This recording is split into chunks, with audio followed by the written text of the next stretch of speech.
नमस्कार दोस्तों। सर्वप्रथम तो परम पूज्य ब्रह्म स्वरूप गुरुदेव के चरणों में प्रणाम करता हुआ मैं विकास मंगल यूट्यूब चैनल के माध्यम से आज आप सबके समक्ष इस दिव्य पारस शिवलिंग को लेकर आया हूं। इस पारस शिवलिंग का निर्माण मैंने किसी सज्जन के लिए किया था। आप लोगों के मेरे से बहुत सारे प्रश्न रहते हैं, पारस शिवलिंग का पूजन किस प्रकार करना चाहिए, पारस शिवलिंग का क्या महत्व है, इस पर क्या क्या द्रव्य हमको चढ़ाना चाहिए, इससे बचा हुआ जल हमको कहाँ छोड़ना चाहिए। तो आज इन सब चीजों की जानकारी मैं आपको दूंगा। सर्वप्रथम तो पारद के बारे में आप समझ लीजिए। पारद भगवान शंकर का वीर्य है, महाद्रव्यभूत महाब्रह्म स्वरूप इस पारद को भगवान शंकर का वीर्य कहा गया है। ये साक्षात शिव स्वरूप है। दोस्तों, जो पारद शिवलिंग मैं बनाता हूं उस पारद को मैं सर्वप्रथम औषधियों के माध्यम से संस्कृत करता हूं, यानी उसके संस्कार करता हूं। उन संस्कारों में 10 संस्कार मुख्य होते हैं। गंधक जारण तक का संस्कार मैं पारद पर करता हूं। संस्कार का मतलब आप समझ लें, संस्कार क्या चीज होती है। संस्कार का मतलब होता है किसी चीज के अंदर किसी गुण का बीज बो देना। गुण का बीज आप देखेंगे कि हम अपने बालक को संस्कार देते हैं। जिस प्रकार के संस्कार हम अपने बच्चों को देंगे वही गुण उन बच्चों में उत्पन्न होंगे। उसी प्रकार जिन जिन औषधियों के माध्यम से गुरुदेव के बताए हुए मार्ग पर और शास्त्रोक्त पद्धति से हम जो जो संस्कार पारे के करेंगे वो औषधियों के गुण पारे के अंदर समाहित होते जाते हैं और पारा अपनी दिव्यता को प्राप्त होता जाता है। आप देख रहे होंगे शिवलिंग को। इस शिवलिंग को दर्शन करें आप। इस शिवलिंग के अंदर जो आपको इसकी दिव्यता, इसकी ओज, इसकी प्रभा दिख रही है, वो सब मेरे द्वारा गुरुदेव के बताए हुए मार्ग के अनुसार किए हुए संस्कारों के कारण दिख रही है। पारस शिवलिंग के बारे में ये समस्त जगत जानता भी है और नहीं जानता है, तो मैं आज आपको बताऊंगा पारस शिवलिंग का कितना बड़ा महत्व है। जब हम पारद के संस्कार कर देते हैं तो पारद एक रसायन हो जाता है, एक दिव्य स्वरूप पारद का निर्माण होता है। और जब औषधियों के माध्यम से घुटता घुटता करीब 12 से 13 दिन के अंदर अंदर इसका निर्माण मैं कर पाता हूं। तो जब औषधियों के साथ ही घुटता है तो अपने चंचलता, जो इसकी चंचलता जो आदत है, जो हिलता डुलता रहता है, उस स्वभाव को छोड़ करके ये अपने सख्त रूप में सॉलिड फॉर्म में आ जाता है। बड़ा मेहनत का काम है, बड़ा प्रयास से, बड़ी लगन से बनाया जाता है। दोस्तों, मैं आपको बता देना चाहता हूं कि हम हाथ से जो शिवलिंग का निर्माण करते हैं उसमें अधिकतम शिवलिंग जो बनता है वो 200 ग्राम तक का ही बन पाता है, क्योंकि हाथ से आधा किलो का शिवलिंग बनाना, 1 किलो का शिवलिंग बनाना संभव नहीं है। और यद्यपि इतने बड़े बड़े शिवलिंग हम लोग देखते हैं तो शिवलिंग कैसे संभव हो सकते हैं इसके बारे में मैं आपको कुछ कह नहीं सकता। मगर हस्त निर्मित जो शिवलिंग होते हैं दोस्तों, वो 200 ग्राम से लेकर के 100 ग्राम के बीच ही बनते हैं। आप मुझे कई बार बोलते हैं कि हमको 500 ग्राम का शिवलिंग चाहिए, मगर वो संभव नहीं हो पाता है। अब हम बात करते हैं पारस शिवलिंग की महत्व के बारे में। पारस शिवलिंग के बारे में शास्त्र में ऐसा कहा गया है कि समस्त संसार में जितने भी शिवलिंग हैं, अर्थात स्वयंभू, सिद्ध, ज्योतिर्लिंग, ये 3 जो उपाधि दी हुई शिवलिंगों को, अर्थात स्वयंभू का मतलब होता है जो स्वयं प्रकट हुए हो। सिद्ध का मतलब होता है जहां पर किसी महात्मा ने तपस्या की हो और उसके अंदर दिव्यता आ गई हो, उनको दर्शन प्राप्त हुए भगवान के, तो वो सिद्ध शिवलिंग हो जाता है। एक है ज्योतिर्लिंग, जहां पर भगवान स्वयं ज्योति के रूप में निवास करते हैं, उसको ज्योतिर्लिंग कहा गया है। और एक होता है पारद शिवलिंग। पारद शिवलिंग के बारे में ऐसा कहा है कि सभी शिवलिंगों में सबसे सर्वश्रेष्ठ है पारस शिवलिंग। इसका पूजन करने से हमें अनंत कोटि गुना पूजन का फल प्राप्त होता है। भगवान शिव का अति शीघ्र सानिध्य हमको प्राप्त होता है। ऐसा कहा गया है कि पारस शिवलिंग का पूजन करने पर शिव तत्व की प्राप्ति निश्चित है। पारद सजीव है, पारद में जीव निहित है। आप पारद को कभी महसूस करेंगे तो पारद के अंदर यदि आप स्वर्ण, चांदी इत्यादि का ग्रास देंगे तो फट लगे से उसको खा जाता है। तो इसके अंदर एक जीवन है, एक जीव इसके अंदर निवास करता है, एक शिव तत्व इसके अंदर निवास करता है। इसलिए पारद को अत्यधिक सर्वश्रेष्ठ माना गया है और ग्रहण करने का गुण पारद का मूलतः स्वभाव ही है। पारस शिवलिंग का पूजन करने से 100 कन्यादानों का जो फल है वो सिर्फ एक बार के दर्शन मात्र से मिलता है। आप इस वीडियो के माध्यम से भी जो पारस शिवलिंग का दर्शन कर रहे हैं, इस पारस शिवलिंग का दर्शन करने से भी आपको 100 कन्यादानों का अनंत कोटि गौदानों का फल प्राप्त होता है। दोस्तों ऐसा कहा है, जो व्यक्ति स्वर्ण पारद के माध्यम से निर्मित पारस शिवलिंग का पूजन करता है, उसकी 7 पीढ़ियां अपने पूरे पापों को छोड़कर शिवलोक में निवास करती हैं। हमारे जो पितृ हैं, जो पितृलोक में रहते हैं, उनको अनंत कोटि वर्षों तक बिना किसी दुख के आनंद का उपभोग वो लोग करते हैं। ये पारस शिवलिंग बड़ा दिव्य है। अब मैं ये बताता हूं कि इसका पूजन आपको किन किन द्रव्यों से करना चाहिए। उन द्रव्यों में सर्वप्रथम आता है गंगा जल। गंगा जल से पारस शिवलिंग का पूजन करने पर हमको शिवलोक की प्राप्ति होती है। दूसरा आता है बीलू पत्र।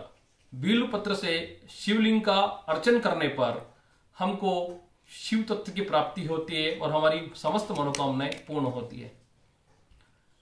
अब तीसरा है, हमको यदि अभिषेक करना हो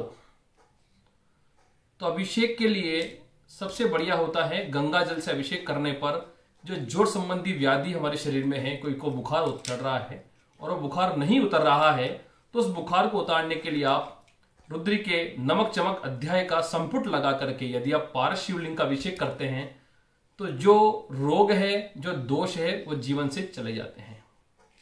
इसी प्रकार से यदि आप पारस शिवलिंग के ऊपर धतूरे का फल चढ़ाते हैं, वो भी स्वर्ण में कनक धतूरा, जिसका वीडियो मेरा रखा हुआ है, आपने देखा होगा पहले, उस वीडियो को आप देखिए। उस वीडियो के अंदर जो धतूरा है उसका फल, उसका फूल चढ़ाने से भगवान शिव अति प्रिय होते हैं। वो साक्षात शिव स्वरूप है। आप चाहें तो किसी भी धतूरे का फल चढ़ा सकते हैं, क्योंकि सभी फूलों में सर्वश्रेष्ठ धतूरे के फूल को माना गया है भगवान शिव के पूजन के लिए। अब यदि बात करें कि लक्ष्मी प्राप्ति हर व्यक्ति के जीवन का एक महत्वपूर्ण अंग है। हर व्यक्ति चाहता है कि मैं अपने जीवन में लक्ष्मी को प्राप्त करूं, धन दाने से मेरा घर भरा रहे। तो शास्त्रोक्त पद्धति के अनुसार कहा गया है कि यदि गन्ने के रस से भगवान शिव का अभिषेक किया जाए तो उसको निश्चित ही अनंत कोटि अक्षय लक्ष्मी की प्राप्ति होती है। और यह बात बिल्कुल सत्य है। ये मेरा जीवन का एक निजी प्रैक्टिकल भी है, क्योंकि सब अपने अपने अलग अलग द्रव्यों से कराते हैं। ऐसा कहा गया है, यदि किसी व्यक्ति की बुद्धि मूढ़ हो गई हो, या व्यक्ति मूर्ख हो, या उसकी बुद्धि कार्य नहीं करती हो, तो वो गौ माता के कच्चे दूध में मिश्री डाल करके यदि शिवलिंग पर उस दूध से अभिषेक कराएगा तो निश्चित उसकी जड़मति दूर होकर के वो विद्वान बनता है। इसी प्रकार से यदि किसी को संतान नहीं है तो वो व्यक्ति चतुर्दशी के दिन, शुक्ल पक्ष की और कृष्ण पक्ष की चतुर्दशी के दिन यदि भगवान शंकर का इस गौ माता के कच्चे दूध में मिश्री मिला करके अभिषेक करता है तो निश्चित उसको संतान की प्राप्ति होती है। इसी प्रकार यदि किसी व्यक्ति के बहुत शत्रु हो गए हो, या जीवन में बड़ी तकलीफ आ रही हो, बेवजह कोई परेशान करता हो, तो आप इस पारस शिवलिंग का तिल्ली के तेल से आप अभिषेक करिए।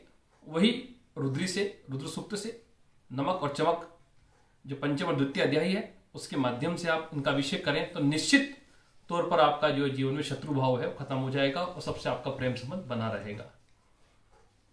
आप मेरे से पूछते हैं, गुरुजी पंचामृत से क्या हम इसका अभिषेक कर सकते हैं? बिल्कुल कर सकते हैं।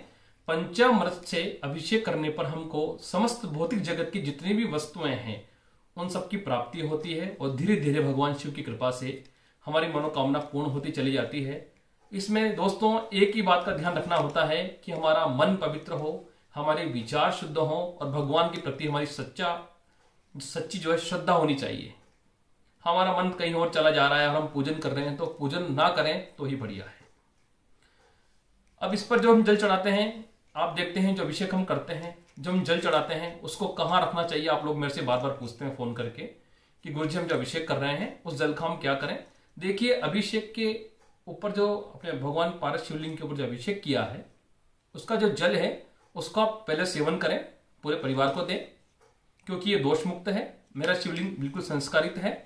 जिस प्रकार गुटिका को आप दूध में सेवन कर सकते हैं उसी प्रकार जो पारस शिवलिंग का निर्माण किया जाता है उसकी विशुद्धता भी उतनी ही है।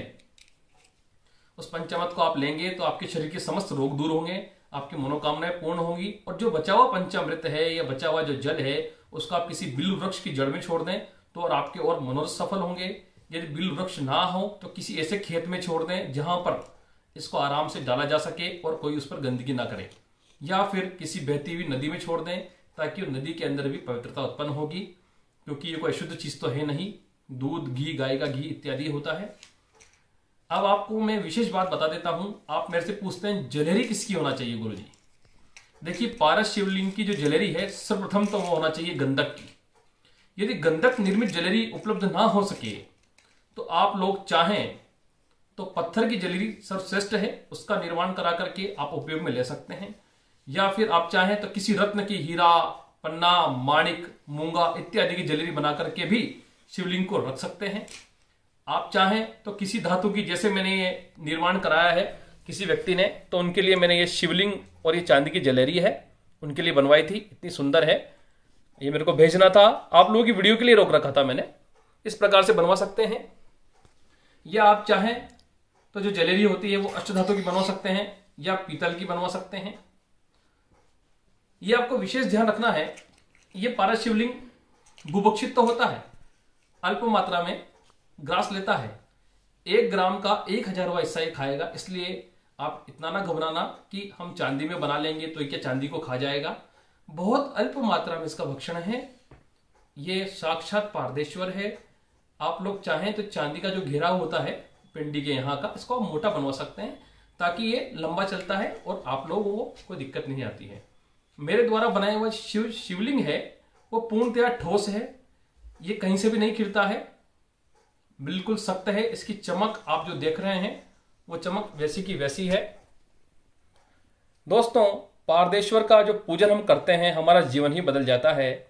और इसको घर में रखने से, पारदेश्वर भगवान जो हैं, इनका पूजन करने से हमारे घर के समस्त वास्तु दोष, जितने भी प्रकार की विघ्न बाधाएं हैं, जो टोटके हैं, तंत्र मंत्र का जो आजकल प्रभाव तो कम देखने में आता है, मगर फिर भी यदि इसको रखते हैं तो इससे ये प्रभाव दूर हो जाता है। मेरे संज्ञान में एक मामला आया था, मेरे को सुनने में आया था मेरे करीबी से, ऐसा तो शायद अब होता नहीं होगा, मगर ऐसे भी लोग अभी मौजूद हों। क्या हुआ कि किसी ने उन पर मारण प्रयोग किया होगा, तो मारण प्रयोग जो अभी संभव होते हैं उनमें एक प्रयोग किया गया, तो शिवलिंग के ऊपर वो प्रयोग जब हुआ परिवार के ऊपर, तो शिवलिंग के 2 हिस्से हो गए नेचुरली। तो आप लोग ये पारस शिवलिंग का दर्शन करें। पारस शिवलिंग बड़ी दिव्य एक विभूति है, भगवान शंकर का एक स्वरूप है। इसका पूजन करने से हमारी समस्त मनोकामनाएं पूर्ण होती है।